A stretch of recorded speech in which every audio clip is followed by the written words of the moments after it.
¿Hay alguien?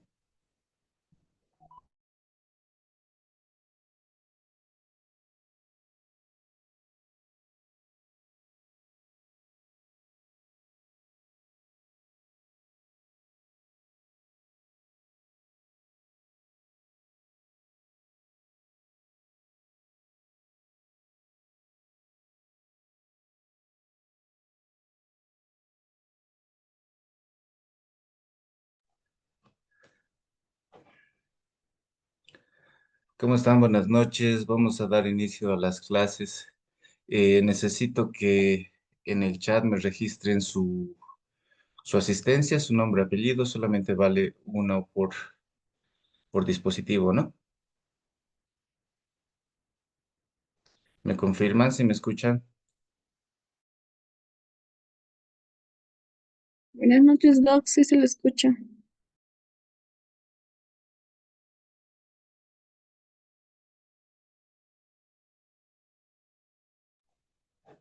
¿En qué diapositiva quedamos la anterior clase? ¿Recuerdan?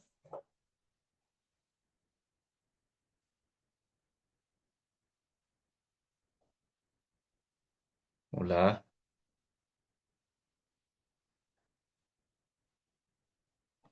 ¿Era la 10, la 9? Vamos a empezar en la 11, ya que no dicen nada. Creo que era la 10 o la 11, doctor. Sí, ¿no?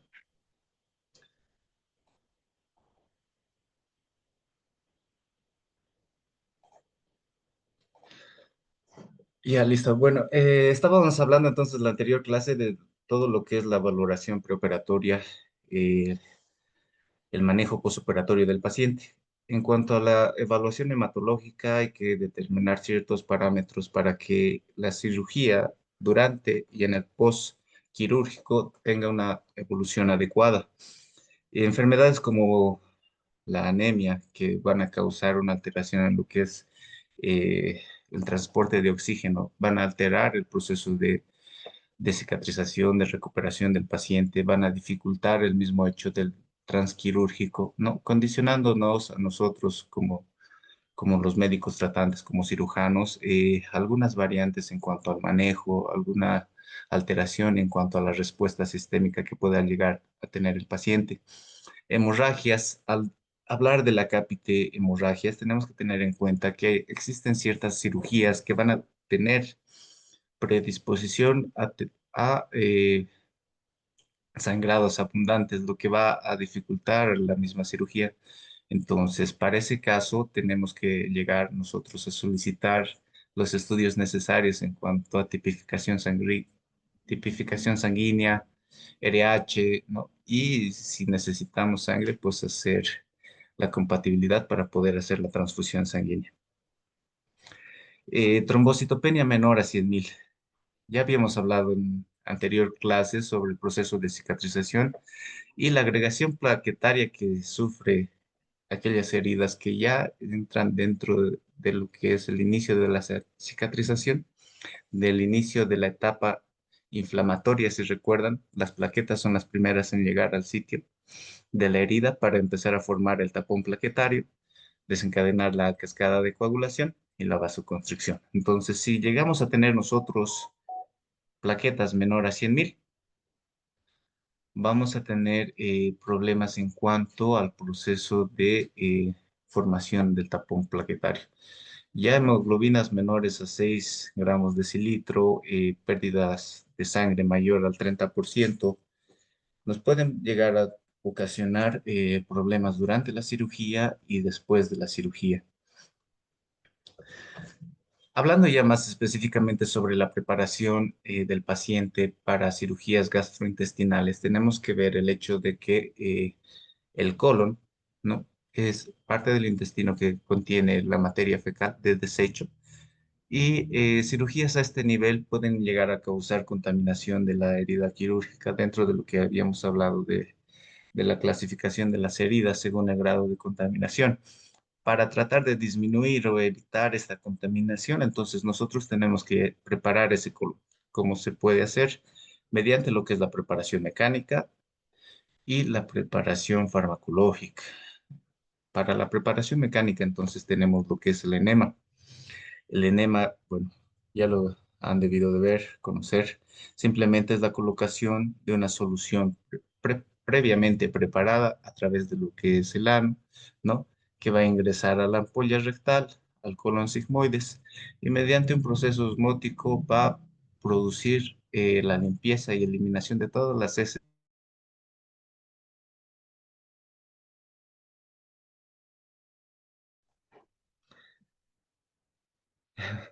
Se desconectó. ¿Hasta dónde han escuchado? ¿Dónde quedaron?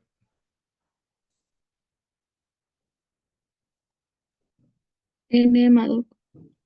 Ah, estaba bien. Justo acá. Sí. Entonces, lo que les decía, dentro de la preparación del colon tenemos la mecánica a través de enema, ¿no? Que va a producir la eliminación de las heces fecales que se encuentran en la ampolla rectal y en el colon sigmoides. Tenemos también lo que es avance, ah, la lactulosa vía oral. Un momentito de está.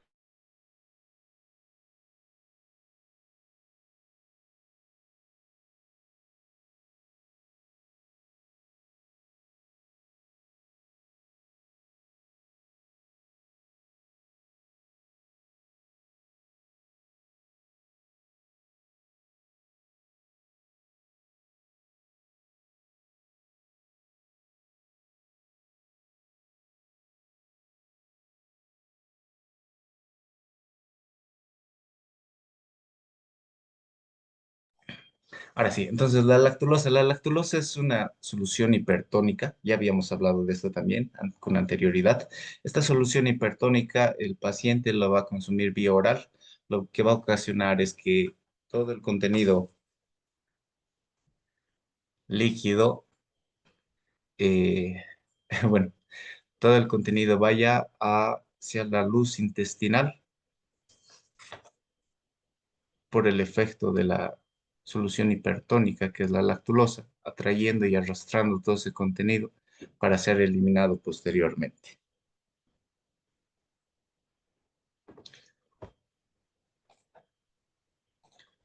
Tenemos lo que es la antibiótico profilaxia para tratar de eliminar la mayor cantidad posible de microorganismos bacterianos que se encuentran alojados a nivel de lo que es el colon, disminuyendo así la probabilidad de contaminación por bacterias, ¿no? Disminuyendo también la probabilidad de infecciones secundarias. Existen ciertas condiciones sistémicas que van a afectar el proceso de recuperación o durante la cirugía también el hecho del sangrado. Tenemos lo que es la hipertensión arterial, que saben ustedes que es el aumento de la presión que ejerce la sangre sobre las paredes arteriales, que en el momento dado de la cirugía, si el paciente se encuentra con un estado hipertensivo, puede provocar mayor sangrado. El uso de diuréticos, al disminuir la volemia, va a disminuir el aporte sanguíneo en cuanto a oxígeno hacia las células, en cuanto a nutrientes hacia las células, que en el posoperatorio nos va a llegar a afectar. El uso de betabloqueantes tiene una alteración en lo que es el músculo liso. Va a afectar a nivel cardíaco, disminuyendo la frecuencia cardíaca. En pacientes posoperados que tengan sangrado, no van a tener una respuesta adecuada en cuanto a la contracción cardíaca de compensación por pérdida sanguínea. Es decir, que si el paciente tiene una hemorragia en el postoperatorio, no vamos a tener la taquicardia como un signo de pérdida sanguínea. ¿Por qué? Porque el paciente va a estar con uso de beta bloqueantes y esto va a disminuir esa respuesta. Diabetes mellitus. Diabetes ya habíamos hablado bastante en clases anteriores, ¿no? El efecto que tiene en lo que es la respuesta inflamatoria, el efecto que tiene en lo que es la respuesta inmunológica, ¿no? Al disminuir ambas, disminuye el proceso de cicatrización, disminuye la respuesta que tiene el organismo ante las lesiones y también altera el proceso de reparación. Pacientes anticoagulados, pues tal vez es algo redundante, pero Son pacientes que van a tener tendencia a mayor sangrado por el mismo hecho de que el factor de coagulación está alterado por estos fármacos. La insuficiencia renal, al no tener un filtrado glomerular adecuado, es decir, una eliminación adecuada de todos esos metabolitos de desecho, van a llegar a acumularse y van a llegar a afectar en el proceso de reparación, en el postquirúrgico de los pacientes, ¿no? Y hepatopatías, ya habíamos visto que las hepatopatías, bueno, que en realidad el hígado es el centro metabólico de todo el organismo, que se va a encargar de metabolizar lo que son los fármacos, ¿no? Las toxinas y demás. Y sin este, a causa de una hepatopatía, la más clásica, la cirrosis, alterando lo que es el factor de coagulación, también vamos a tener fallas en el proceso de reparación, en el proceso de cicatrización y en todo lo que es la cirugía en sí y en el posoperatorio.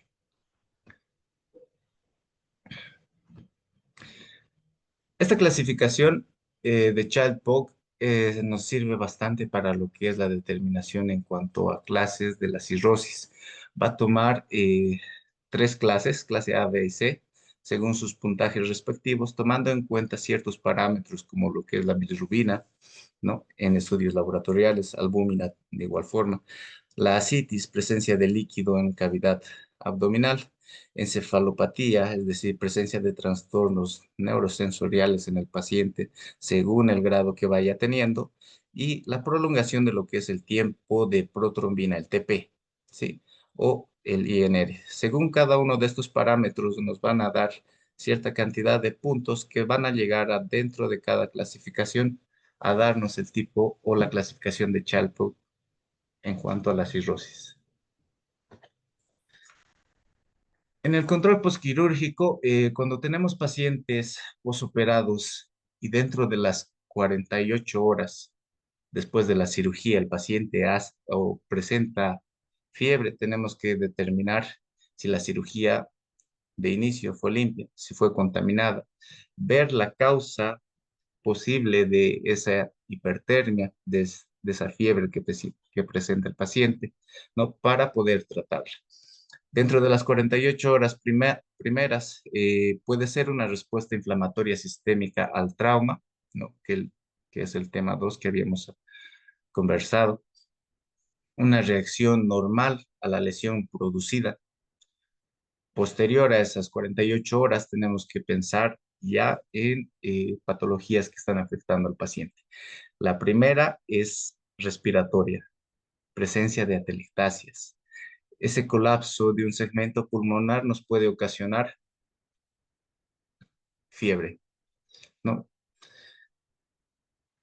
Ahora, tenemos que ver también complicaciones de la herida quirúrgica, que también nos puede condicionar fiebre, pero estas no son de aparición inmediata. Como les había dicho, tenemos de parámetro lo que son las 48 horas. La presencia del seroma, que es la acumulación de líquido inflamatorio por debajo de la piel, que puede ser, sí, exudado inflamatorio o puede ser acumulación de líquido linfático. Cuando se produce una herida se corta tantos vasos venosos, arteriales, como también linfáticos, y estos linfáticos pueden drenar a una cavidad y formar lo que es el seroma. ¿Qué es un hematoma? El hematoma simplemente es la acumulación de sangre en una cavidad.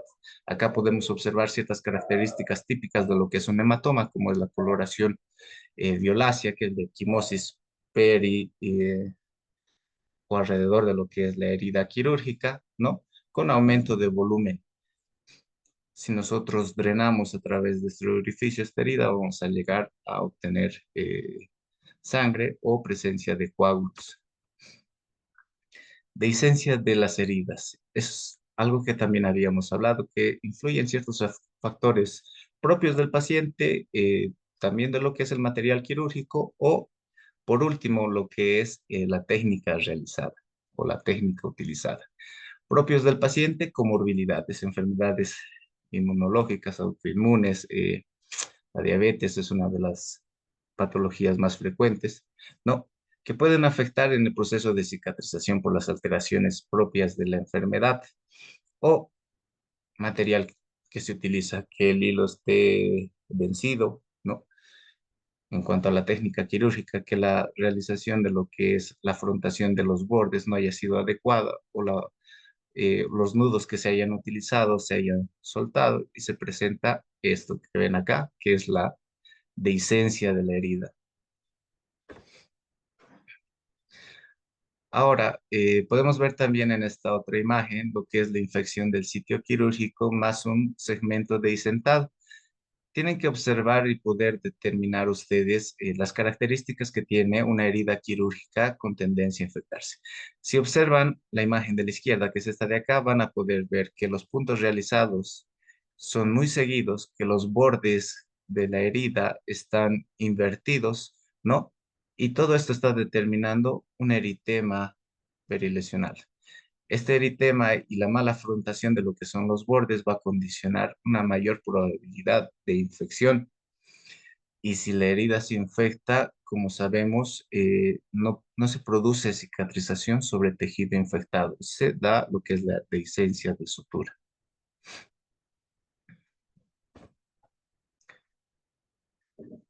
Dehiscencia de anastomosis. Si pueden observar en esta imagen, el intestino tiene una anastomosis término-terminal, es decir, los dos cabos terminales han sido suturados para poder continuar la conexión en cuanto al flujo intestinal. Pero observamos en este borde de acá que de igual forma se puede dehicentar los puntos realizados con salida de contenido intestinal al exterior. Este contenido intestinal, dependiendo el sitio o dependiendo qué segmento del intestino es, va a tener ciertas características propias y distintas en cuanto a cada parte del intestino sea. Es decir, si tenemos una dehiscencia a nivel de yeyuno, duodeno, ¿no? Vamos a tener más características de una peritonitis química por el contenido que se encuentra en ese sitio, a diferencia de lo que es colon, que en colon ya tenemos lo que es las heces fecales, mayor cantidad de bacterias, ¿no? Que nos pueden proporcionar o nos pueden causar en realidad, perdón, abscesos perilesionales o perianastomóticos. Obstrucción intestinal puede ser una complicación de la cirugía, una complicación postoperatoria. Esta es la imagen radiográfica clásica en la que se encuentra en pila de monedas, ¿no? Donde el intestino delgado se encuentra distendido. En un postoperatorio pueden ser varias las causas. Podemos tener un hilio paralítico que normalmente es metabólico, secundario a la disminución de lo que es los electrolitos, la disminución principalmente de lo que es el potasio, el magnesio, ¿no? Que va a causar una alteración en la contractilidad que tiene el músculo liso del intestino y este va a paralizarse, va a dejar de moverse, va a dejar de expulsar o movilizar, perdón, el contenido intestinal hacia lo que es el colon. El segundo punto sería ya el hilio secundario a la cirugía en sí, un hilio paralítico. Cuando nosotros manipulamos el intestino en una cirugía, dependiendo cuánta sea la manipulación en el postoperatorio, el paciente puede tener alteración de la motilidad hasta unas 72 horas después de la cirugía por el mismo hecho de haber manipulado ese intestino, ¿no? O como tercer punto, que se haya producido una dehiscencia de anastomosis, algún absceso que puede ser interasa o periférico, perilesional, cerca del sitio operado, ¿no? Que produzca un proceso inflamatorio y de tensión de la motilidad intestinal. Lo que les comentaba anteriormente, la causa más frecuente de atelectasias, perdón, la causa más frecuente de fiebre son las atelectasias pulmonares. Como sabemos, son colapsos de segmentos pulmonares, como está acá en la placa de rayos X, ¿no? Que se da más frecuente esto en pacientes orointubados, ¿no? Que hayan utilizado anestesia general. Pacientes que no tienen una motilidad o una mecánica ventilatoria adecuada en el postquirúrgico, es decir, son aquellos pacientes que son obesos, que no pueden expandir de forma adecuada la caja torácica, no pueden insuflar de forma adecuada, tienen limitación en cuanto a la inspiración y se van produciendo estos colapsos segmentarios pulmonares, que es la telestasia. La broncoaspiración, pacientes que se encuentran en decúbito dorsal, ¿no? Recostados, y se presenta un reflujo gastrointestinal que luego pasa a lo que es la tráquea y de la tráquea hacia los pulmones, alvéolos, causándonos complicaciones serias. Nos puede causar una neumonitis química, ¿no? Una neumonía secundaria a la broncoaspiración, que son neumonías difíciles de manejar. Se sobreinfectan por el contenido intestinal que tenían, que sí puede existir bacterias, pero en baja proporción en lo que es el estómago, ¿no? Y afectar, lesionar todo lo que son estos alveolos y, bueno, causarnos esta complicación.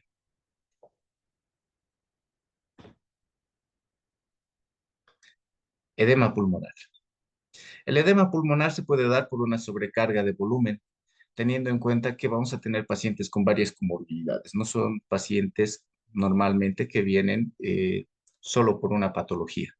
Pueden tener insuficiencia cardíaca, insuficiencia renal, insuficiencia venosa, demás trastornos que nos van a complicar el manejo del paciente. El edema pulmonar se puede dar entonces por esta sobrecarga de volumen, que la clásica imagen es en alas de mariposa, como se ve aquí, ambos campos pulmonares con presencia de infiltrados, derrame pleural en ambos lados, ¿no? Y pues nos van a limitar todo el aspecto del manejo postquirúrgico. Es por eso la importancia de saber administrar la cantidad necesaria de líquidos, la reposición de electrolitos, según la patología que nosotros también estemos manejando, asociada a las comorbilidades que tenga los pacientes o el paciente que operamos. Eso era lo que nos faltaba entonces de la anterior clase. ¿Alguna pregunta del tema hasta ahí?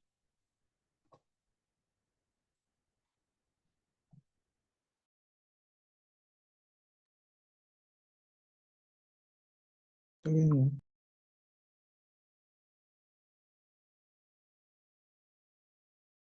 Ninguna. Entonces empezamos con el tema del día de hoy, que es infecciones quirúrgicas.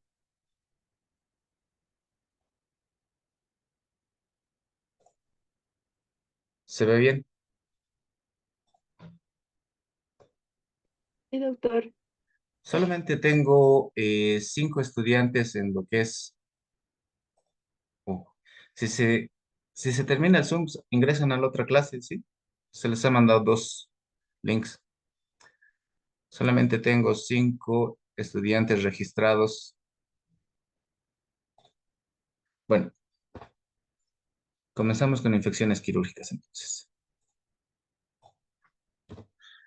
Como antecedentes, miren, esto de las infecciones ya se venía estudiando con bastante anterioridad. Se tenían fallecimientos posteriores a la cirugía, enfermedades que no se podían manejar de forma adecuada, no se sabía exactamente el patógeno que afectaba. Dentro de los primeros médicos que se han dado cuenta de esto, tenemos a Ignaz Semmelweis, que es un médico que estudió lo que es la fiebre puerperal, donde se dio cuenta que pasaba. Tenían una sala de partos de enseñanza y pacientes que daban a luz o tenían sus partos domiciliarios. Entonces, en el estudio que este médico realiza, se da cuenta que en la sala de enseñanza, en la sala de enseñanza para partos, existía mayor mortalidad que en la sala de partos del hospital y mucha mayor mortalidad que en los pacientes que tenían partos domiciliarios. ¿Y por qué? Porque empezó a observar que todo el personal médico entraba a la sala de partos sin lavarse las manos, sin tener una antisepsia adecuada, ¿no? Además de que en el hospital en donde él trabajaba, la sala de necropsias se encontraba al lado de la sala de partos. Los médicos que hacían las necropsias pasaban a la sala de partos sin lavarse las manos, trayendo o portando todas esas bacterias, ¿no? Y complicando el parto con una fiebre puerperal. Las pacientes, después de tener sus partos normales, eh, adquirían esta infección que llegaba incluso hasta la muerte.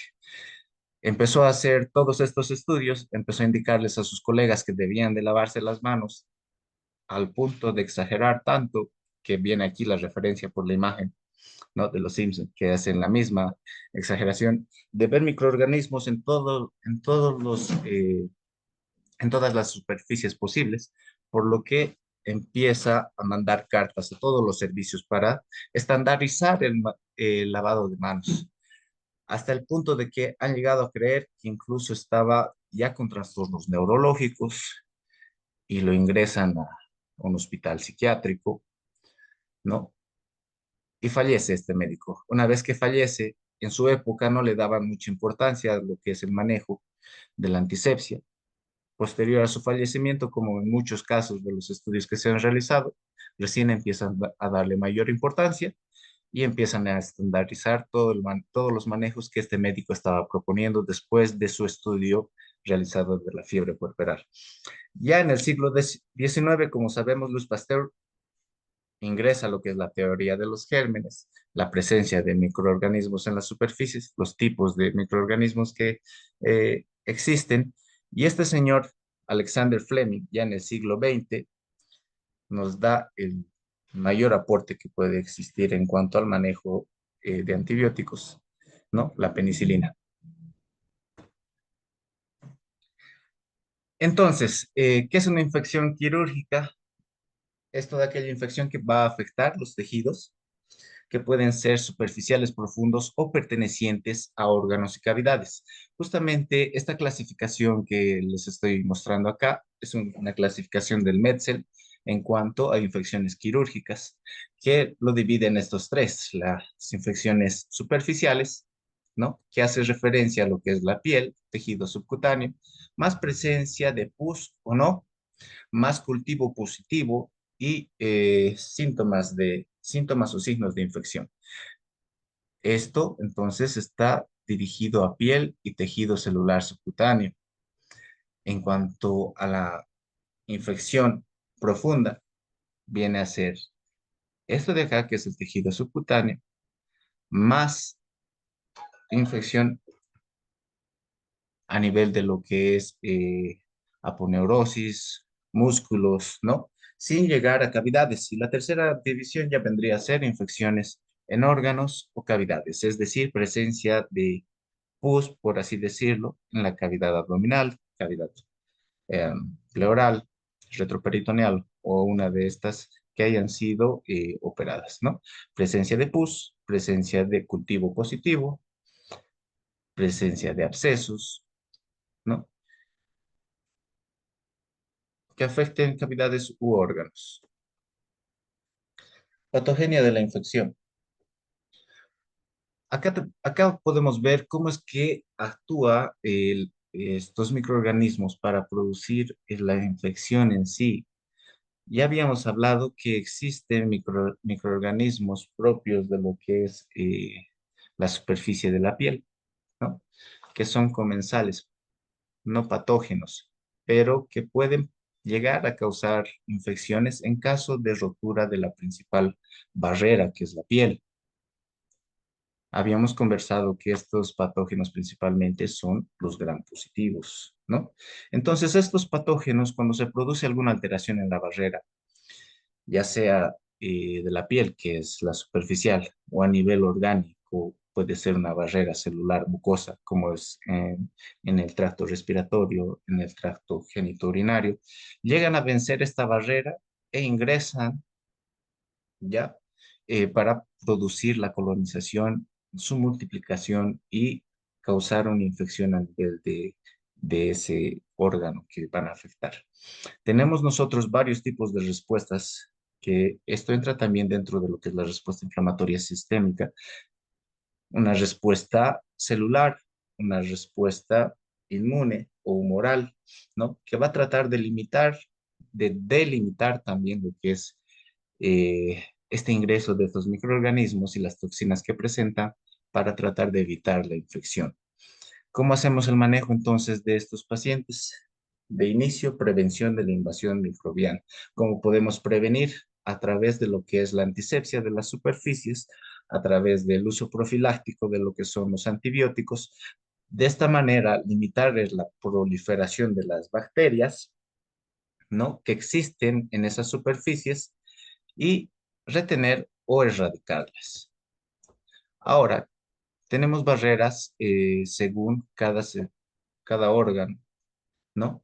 Que van a presentar una respuesta mecánica, química o microbiológica. La piel, el intestino, los pulmones, los ojos, demás, tienen células epiteliales con uniones estrechas que van a evitar el ingreso de estas bacterias, ¿no?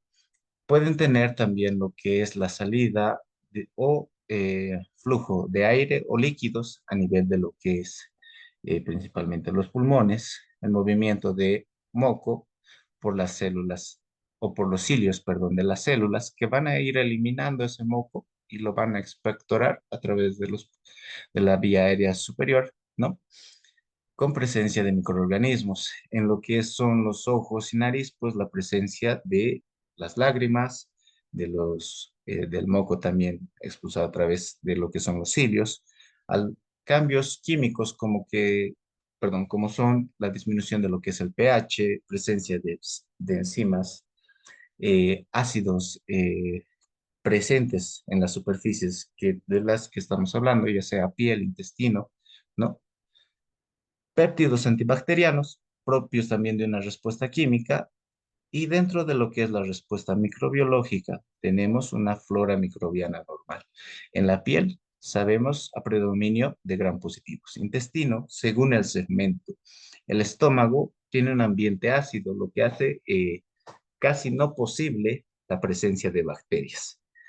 Se creía que no existían bacterias en lo que es el estómago por el ambiente que les digo que es ácido, pero sí existen cierta cantidad mínima y esto va cambiando mientras se va transcurriendo a través de lo que es el intestino. Duodeno tiene el drenaje de lo que es la bilis, de lo que son las enzimas pancreáticas, que también son ácidos y son alcalinos, entonces eliminan gran parte de todas estas bacterias y es muy difícil encontrar bacterias en estos segmentos. A nivel del colon, en el colon sí vamos a encontrar gran cantidad de bacterias, gran negativas, pocas gran positivas y con mayor cantidad de anaerobias, ¿no? Entonces, así según cada segmento del intestino y cada parte o órgano del cuerpo.